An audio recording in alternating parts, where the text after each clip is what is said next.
Welcome back to Take Action News with David Shuster, the executive producer, Daniel Marins right now. We finally do have Alice Fordham. She's a North Africa correspondent on The National, which is an excellent publication. You can follow it on Twitter at The National UAE. You can follow Alice on Twitter at Alice Fordham, like the university, Fordham. Alice, thanks so much for joining us. I'm glad we finally got through to you.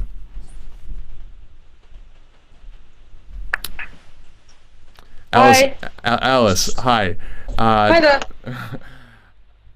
First of all, Alice, can you tell us a little bit, what is the situation on the ground like right now in Cairo?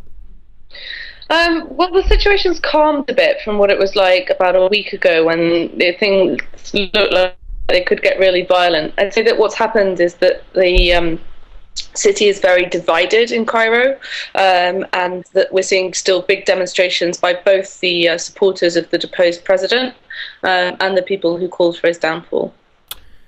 This military coup to overthrow Mohamed Morsi obviously is being depicted as a popular military coup, but as you've pointed out, there are sizable portions of the population that remain supportive of President Mohamed Morsi. What exactly, can you give us any ideas or any estimate or idea out there of just how significant that support is and how much it will remain potentially publicly resisting this down? It is significant. There are a lot of population him that he is and that I think that in the face of the power of the military, the number of people who are going to violently resist the situation is quite small. There will be some people who are now attracted to a more violent way of doing things, who will be disillusioned with democracy. I think there'll be a relatively small number. But it does mean that there'll be a big chunk of the population as things go forward, which I think they will now, who feel disenfranchised.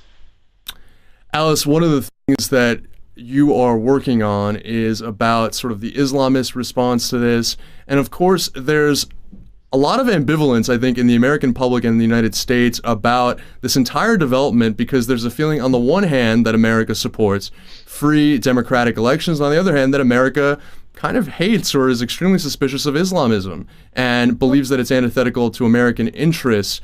How should or could Americans be viewing this, and are we being hypocritical by even tolerating this kind of a military coup?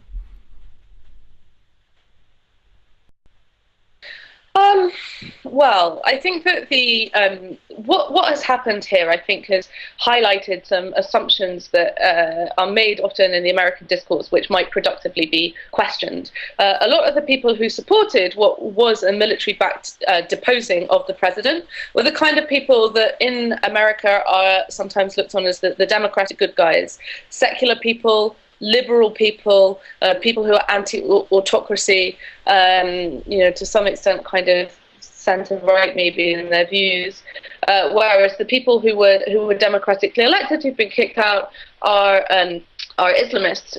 They believe in an Islamic state. Some of them don't really believe in a democracy at all.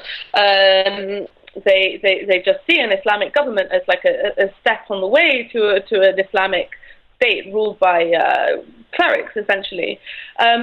But they were the ones who were democratically elected, and they were the ones who, according to what perhaps the West would recognize as the democratic way of doing things, had the legitimacy. So I think that what it throws into question is this idea that a Democrat is someone who is usually secular, usually liberal, usually centre-right, usually kind of somewhat economically liberal, because those people have turned out to not really respect the democratic institutions as the West recognize them, whereas the other side have acted ostensibly in a more democratic way.